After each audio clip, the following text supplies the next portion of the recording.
जय हिंद मेरे प्यारे साथियों। आज हम संविधान के प्रमुख स्रोत के बारे में चर्चा करेंगे। तो संविधान का स्रोत जो है, दो स्रोत हैं। हमारे संविधान का दो स्रोत है। पहला जो है आंतरिक स्रोत और दूसरा बाह्य स्रोत। तो आंतरिक स्रोत और दूसरा बाहरी स्रोत। तो सबसे पहले हम आंतरिक स्रोत के बारे में चर्चा करते हैं। तो ब्रिटिश काल के दौरान जब अंग्रेज़ों का जो है कि शासन हमारे देश यानी भारत पे चल रहा था, तो उस समय जो अंग्रेज़ों द्वारा शासन करने के लिए जो विधि बनाए गए थे या फिर जो अधिनियम लाए गए थे, उसको हमारे संविधान में जगह दे दिया गया। तो वह जो है आंतरिक स्रोत के बारे में जाना जाता है। और अब जानते हैं बाह्य स्रोत क्या है। तो बाह्य स्रोत यानी बाहरी स्रोत का मतलब ये हो गया कि संविधान निर्माण के दौरान जो है विभिन्न देशों के संविधान से कुछ शब्द या फिर कुछ विषय जो है कि हमारे भारतीय संविधान में जोड़ा गया है, जिसे हम बाहरी स्रोत के नाम से जानते हैं। तो भारतीय संविधान में आंतरिक स्रोत को भारत परिषद अधिनियम 1935 में जगह दिया गया है। तो हमने ऊपर भी पढ़ा है कि आंतरिक स्रोत यानी ब्रिटिश काल के दौरान भारत पर जो अंग्रेज शासन कर रहे थे, उसके द्वारा जो ब्रिटेन से लाया गया विधि या अधिनियम था शासन करने के लिए, उसको जो है भारत परिषद अधिनियम में समाहित किया गया है। भारतीय संविधान में टोटल जो है कि 395 प्लस अनुच्छेद है। भारतीय संविधान में टोटल 395 प्लस अनुच्छेद है। लेकिन जो है भारतीय परिषद अधिनियम में जो है कि 250 अनुच्छेद शामिल किया गया है, जो संविधान का सबसे बड़ा भाग है। हमारे भारतीय संविधान में टोटल 395 प्लस अनुच्छेद हैं, लेकिन 250 अनुच्छेद जो है भारत परिषद अधिनियम में शामिल किया गया है, जो सबसे बड़ा है। यह भारत परिषद अधिनियम की प्रमुख विशेषता है। तो भारतीय परिषद अधिनियम में क्या क्या है उसके बारे में थोड़ा सा हम चर्चा कर लेते हैं एग्जाम्पल के तौर पे। जैसे न्यायपालिका की व्यवस्था, भारत में जो है कि न्यायपालिका की व्यवस्था जैसे कि सुप्रीम कोर्ट हो गया, हाई कोर्ट हो गया या फिर डिस्ट्रिक्ट कोर्ट हो गया। तो इसमें जो है सुप्रीम कोर्ट, हाई कोर्ट और डिस्ट्रिक्ट कोर्ट की व्यवस्था जो है भारतीय परिषद अधिनियम 1935 में समाहित है। और फिर जो है कैग यानी कि कंट्रोलर ऑफ ऑडिटर जनरल, इसको हम हिंदी में नियंत्रक महालेखा परीक्षक भी कहते हैं। CAG को नियंत्रक महालेखा परीक्षक भी कहते हैं, जिसे संविधान के अनुच्छेद 148 में जगह दिया गया है। CAG को भारत परिषद अधिनियम के अनुच्छेद 148 में जगह दिया गया है। चलिए उसके बाद फिर आगे देखते हैं लोक सेवा आयोग। लोक सेवा आयोग भारतीय परिषद अधिनियम के अनुच्छेद 315 में जगह दिया गया है। 315 यानी कि लोक सेवा आयोग क्या होता है? लोक सेवा आयोग मतलब ये होता है जैसे हो गया IAS, IFS, IPS। तो UPSC के अंतर्गत जो भी आता है उसे हम लोक सेवा आयोग कहते हैं, जिसके अंदर IAS, IPS और IFS आता है। तो भारत परिषद अधिनियम आपको समझ में आ गया। अब इससे आगे बढ़ते हैं हम ब्रिटेन के संविधान से क्या लिया गया है। ब्रिटेन के संविधान से जो है कि चूँकि हम पहले भी पढ़ चुके हैं कि भारत पर जो है ब्रिटेन का अधिकार था। भारत में ब्रिटेन का अधिकार था। उस समय उसके जो है कि भारत पर शासन करने के लिए कुछ संसदीय व्यवस्था जो है कि ब्रिटेन से आया था। लेकिन जब वो अंग्रेज चले गए तो हमने जो है उसी की संसदीय शासन व्यवस्था को जो है कि हमने भारतीय संविधान में जगह दिया। तो संसदीय शासन व्यवस्था जो है हमने ब्रिटेन से लिया है। उसके बाद क्या है? संसदीय विशेषाधिकार, यानी कि संसद को एक विशेष अधिकार होता है, जैसे कि कोई भी विधि का निर्माण करना या फिर कोई भी अधिनियम बनाना या संविधान में किसी प्रकार का संशोधन करना है, तो इसमें जो एक संसद को एक विशेष अधिकार होता है। वह जो है अनुच्छेद 105 के अंतर्गत संसद को विशेष अधिकार जो है दिया गया है कि वह जो है कि संविधान में कुछ नए चीज़ को जोड़ सकता है या फिर संशोधन करके कुछ और बेहतर बनाया जा सकता है, या फिर संविधान में अगर किसी तरह का परिवर्तन करना है, इसका जो है विशेष अधिकार जो है यह संसद को अनुच्छेद 105 के तहत दिया गया है। उसके बाद है विधि का शासन, यानी कि विधि का शासन वही हो गया, नया विधि अगर कोई चीज़ बनाना है तो वह जो है संसद के हाथ में होता है। उसके बाद एकल नागरिकता, हमने पढ़ा है कि भारत में एकल नागरिकता की व्यवस्था है, जैसे अमेरिका में दोहरी नागरिकता की व्यवस्था है। तो यह जो है एकल नागरिकता की व्यवस्था जो है हमने ब्रिटेन से लिया है। उसके बाद है मंत्रिमंडल की व्यवस्था।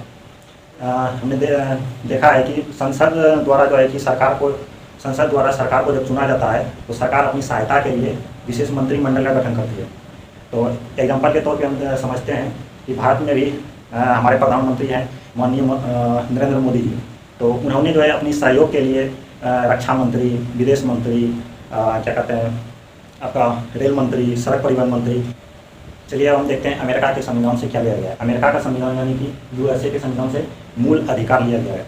यानी कि मूल अधिकार जिसे हम फंडामेंटल राइट्स के नाम से जानते हैं, यह जो है भारतीय संविधान में भाग 3 अनुच्छेद 12 से 35 तक इसकी व्याख्या की गई है।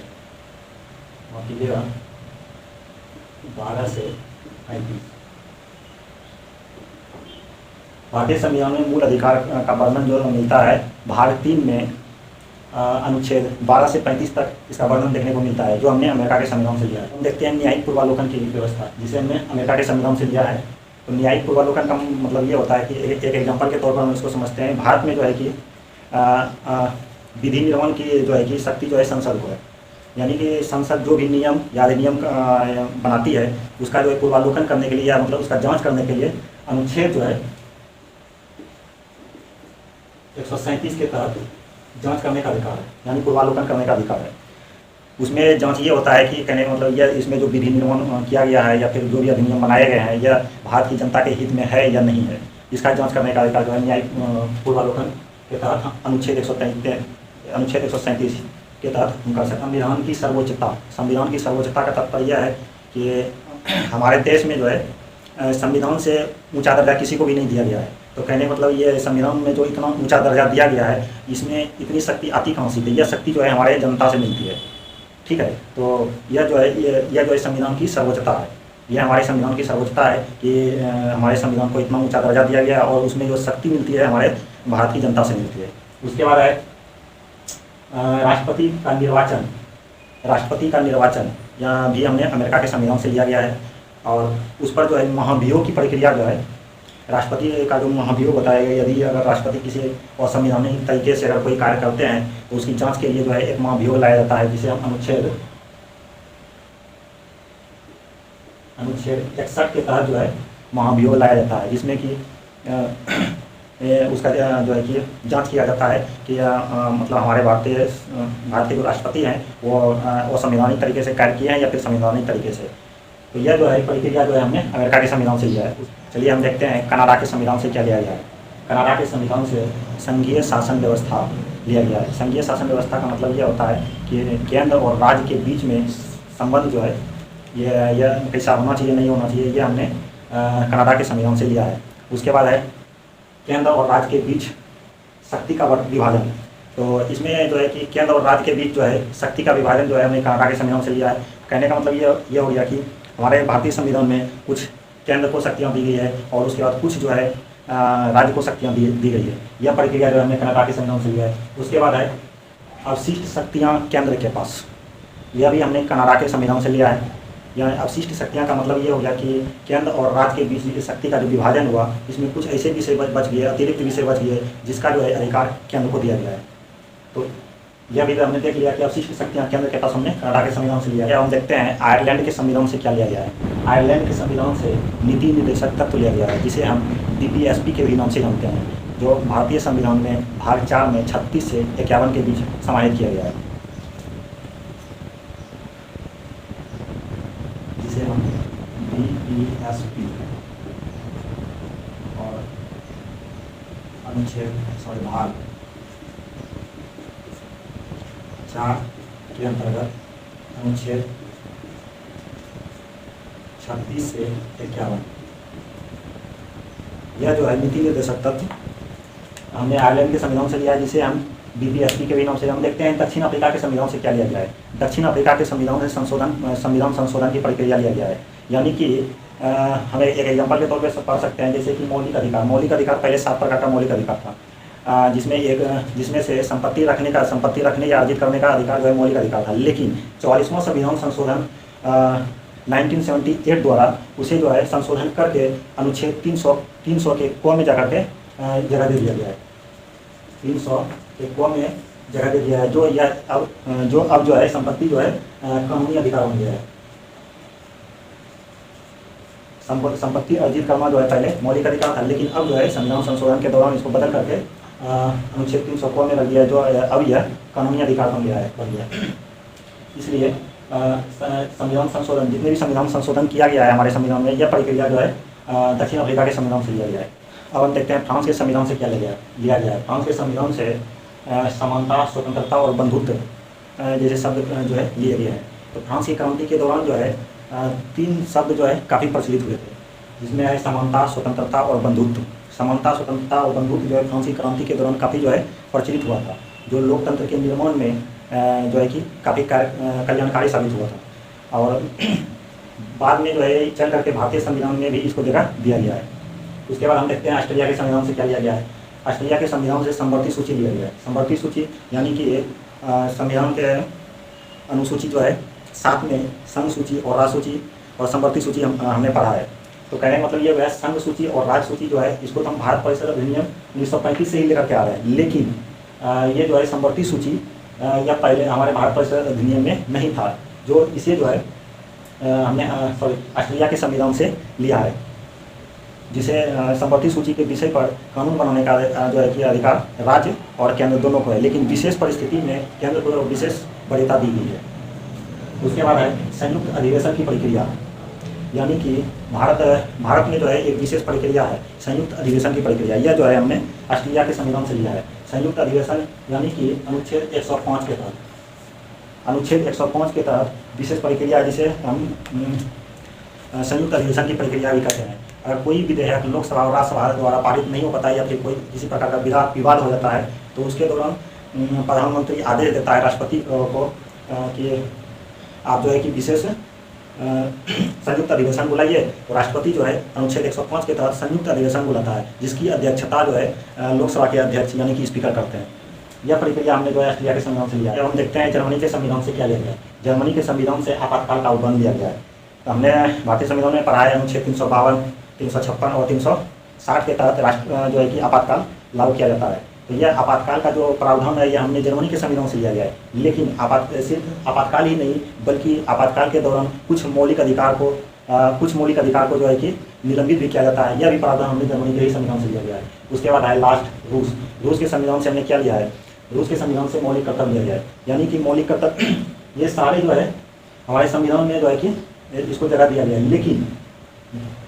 लेकिन रूस के संविधान से जो मौलिक कर्तव्य लिया गया है यह जो है हमारे संविधान में पहले से नहीं था, लेकिन इसे 42वां संविधान संशोधन 1976 द्वारा 51 के क में इसको जगह दिया गया है। 42वां संविधान संशोधन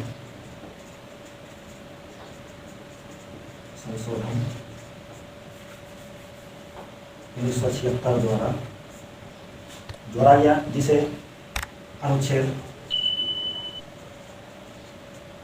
51 के क में जोड़ा गया है।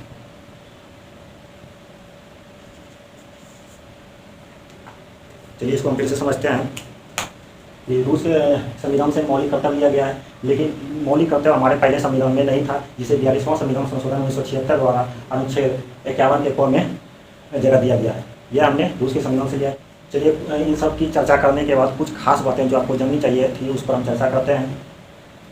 भारतीय संविधान में इन सब प्रावधानों को समाहित करने के बाद जो है कुछ प्रशंसक कहते हैं भारतीय संविधान एक उद्धार का संविधान है, लेकिन कुछ आलोचक इसकी आलोचना भी करते हैं कि जो है विभिन्न देशों के से जो प्रावधान जोड़े गए हैं यह उनका जो है सिर्फ नकल करके भारतीय संविधान में जोड़ा गया है। लेकिन यह जो है बिल्कुल भी ऐसा नहीं है। इसमें जो है कि विभिन्न देशों से जो भी प्रावधान लाए गए हैं वह भारतीय संविधान के अनुरूप जो है कि इसको बदल करके भारतीय संविधान में समाहित किया गया है, जो ये भारत के संविधान की प्रमुख विशेषता के रूप में जानी जाती है। ये उम्मीद करते हैं ये सारा चीज़ आपको समझ में आया होगा। अगर वीडियो अच्छी लगे तो लाइक, सब्सक्राइब और शेयर जरूर करें, और कोई भी ऐसा सार्वजनिक कार्य जिसे करने से आपको दिल को शांति मिलती है उसे अवश्य करें, ताकि लोगों की भलाई हो। बिजली और पानी का सदुपयोग करें। धन्यवाद।